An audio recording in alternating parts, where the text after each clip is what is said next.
Behold, I am Elohim, and I speak unto the darkness. Be gone. Excess data cleared. I'll be honest, on paper, the Talos principle does not sound like a super sexy game. I know, right? It sounds like a class I don't want to take in college. Absolutely. But you are freaking out. Now, Ian, you have to understand that when you freak out about something, right. I have to categorize it. I have to really figure out, okay, because there's some people, they tell me they're excited about a game, I know what that means. Ben Moore says he's excited about a game. Mike Huber tells me he's excited about a game. I get it. You mean, yeah, you get that it's a bad game. Yeah. Where you say you're all about it, and I have to wonder, like, is this actually true? Is it true in the real world? Is it true in Ian's brain, or is Ian, like, doing a thing right now? Right. I think this is true in your brain. I actually, I'm feeling legitimate hype. This is true in the real world, too. This game is solid. That's up for our users to determine, okay? Yeah. We cannot set their reality. There is a free public test on Steam right now. Go play it. It's great. So the real game is even better. So this looks like a fairly pretty, 3D first-person puzzle game. Mm-hmm. I just discovered last night that if you hit H, it goes third person, but it's really weird, so I don't know why you do that. How is it more than that? Okay, so the Talos principle... Yeah, it's very pretty. The weird thing is I'm playing it on my 2010 MacBook Pro, and it looks really good and runs really well. So it's very well-made game, just technically. But also it's made by the people who made Serious Sam, which kind of blows my mind. I'm like, who? Those what? Are two very different experiences. I'm like, what road did you guys turn down that led to this? And it's written by one of the two people. One of them wrote The Swapper, and the other one wrote a game that has a long sentencey title that sounds like I would want to play it, but I'm right now spacing on the name of it. But because I hadn't heard of it until I saw that he had written this. If it was a shorter title, would you have memorized it? Probably, yeah. There's a note. But anyway, if you just look at their site, it says the two writers. But it's very well written. The thing is, the game, it's like I've been comparing it. It's like Myst meets Portal, kind of put together. So like it's got the pace of Myst, and there's a decent amount of reading if you want to understand the story on the whole, and it has the really well thought out puzzle mechanics of Portal, but it's less kinetic. It's not as much moving. There is some of that physics stuff, but not really as much movement. It's more like thoughtful, like, okay, I have to reflect this laser over here, and I have to put this box on this pressure plate, and I have to use this memory device to go over here, like stuff like that. And I won't get specifics about this next thing, but like... Please, God, no. The one thing... well, I think it's under embargo because the game isn't out until December 18th, I think? December 16th, maybe? December. It comes out soon. $30, I think, on $35 maybe on Steam, which at first seemed pretty high to me. But now that I'm playing it, this is an actual, like, I thought 35 for like, oh man, for like an 8-hour like experience is too much. It's way longer than that. Like, I've been playing it for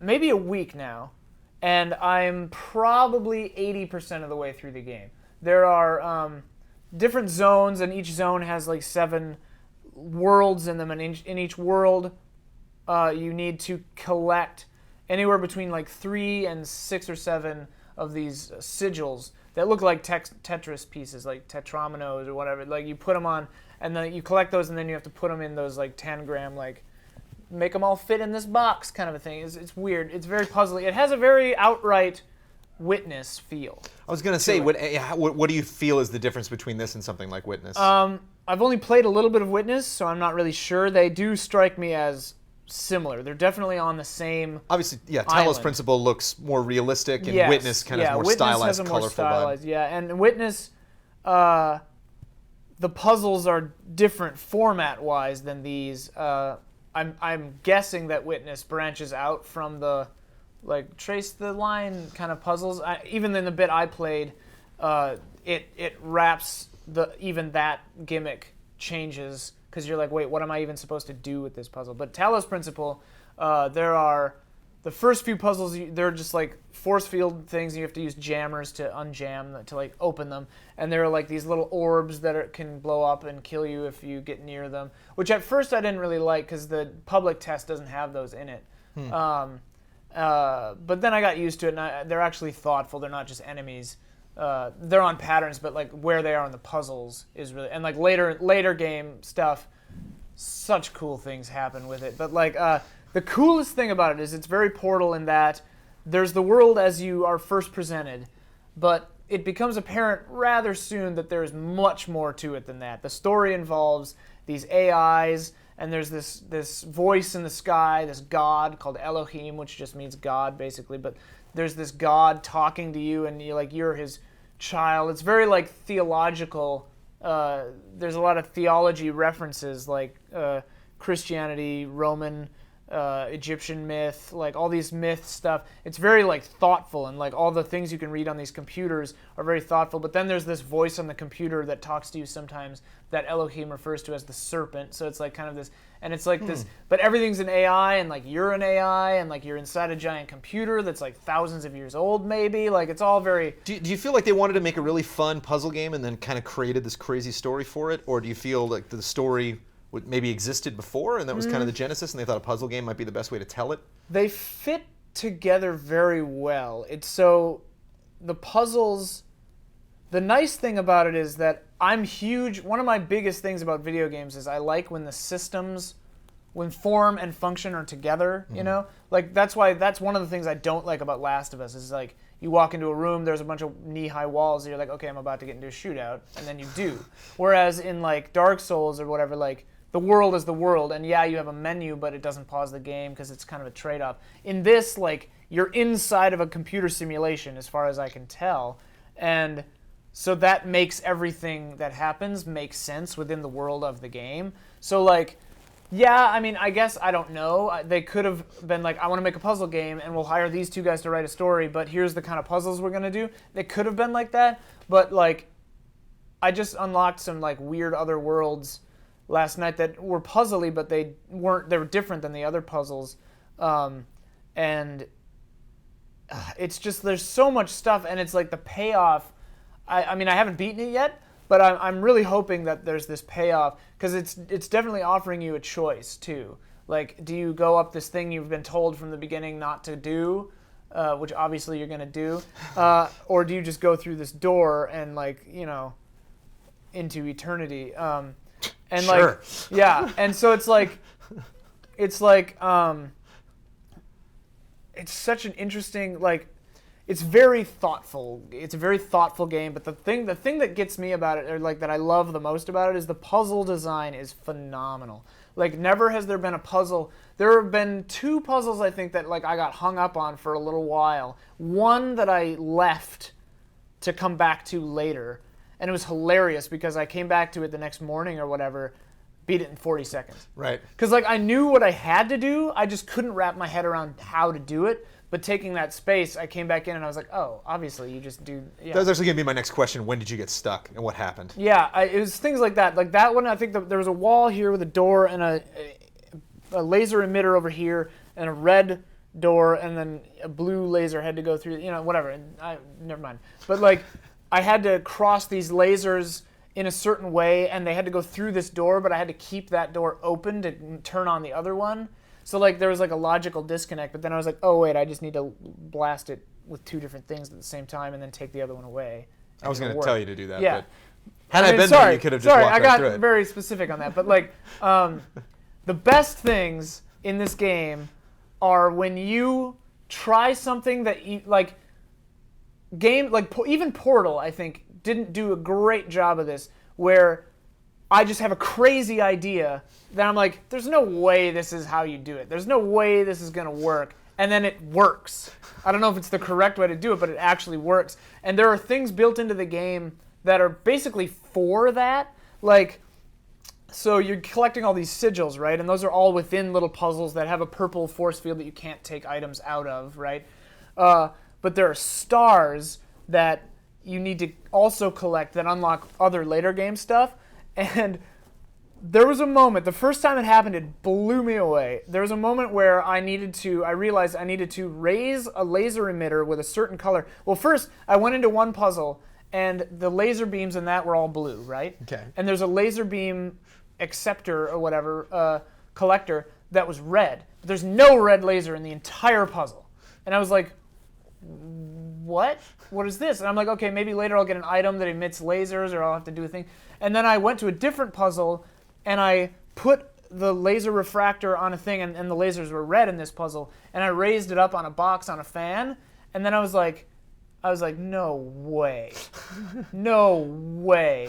And then I go back into that other puzzle across the whole area, and I can see that laser beam now because it's high enough. And I refract it into this puzzle and open that door. Like, stuff like that blows my mind.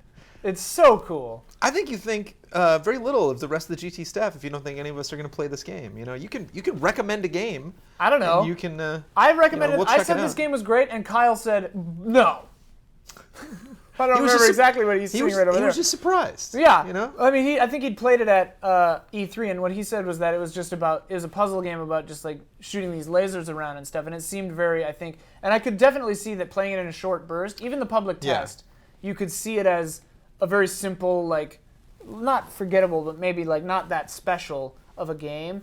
But the thing to me that makes it special is it has this overarching story, and like all of these really cool things going on. Like there's this like what were the humans that made this system trying to do? Like it's all about like the singularity and like progeny and like leaving your mark on reality, and like theology and philosophy gets mixed into it, but it isn't like about that. I could also see people being like, oh, this is like a religious game. It's not. It's just framed with religious things because it kind of it helps drive home the point. I think it's really interesting. But This like, might be the deepest, most existential Just Played I have experienced. it's a deep and existential game. Like you can't. You're deep and existential. Wow, well, thank you. But it's so good. I said to somebody the other day, I'm like, yeah, I'm playing Dragon Age Inquisition, but I get to play Talos Principle. And, Damn. like, There yeah, it is. Yeah. There's your cell. Like I don't play. I play this in lieu of Dragon Age. Right now, I'm like more excited to beat Talos Principle than Dragon Age, and like. That's fair. I would expect that of you. Part That's of not that surprising. might be just because Dragon Age is so huge. I don't expect to ever actually finish it. But yeah. Oh man, it's so good. All right, I'm sold. And I got the progression is really good. It's just a very I'm well gonna play designed this game. just to prove you wrong. Then Yes. you won't have anything to say. Please Then you do can it. never say that I think again. we have one more code. Someone can preview it.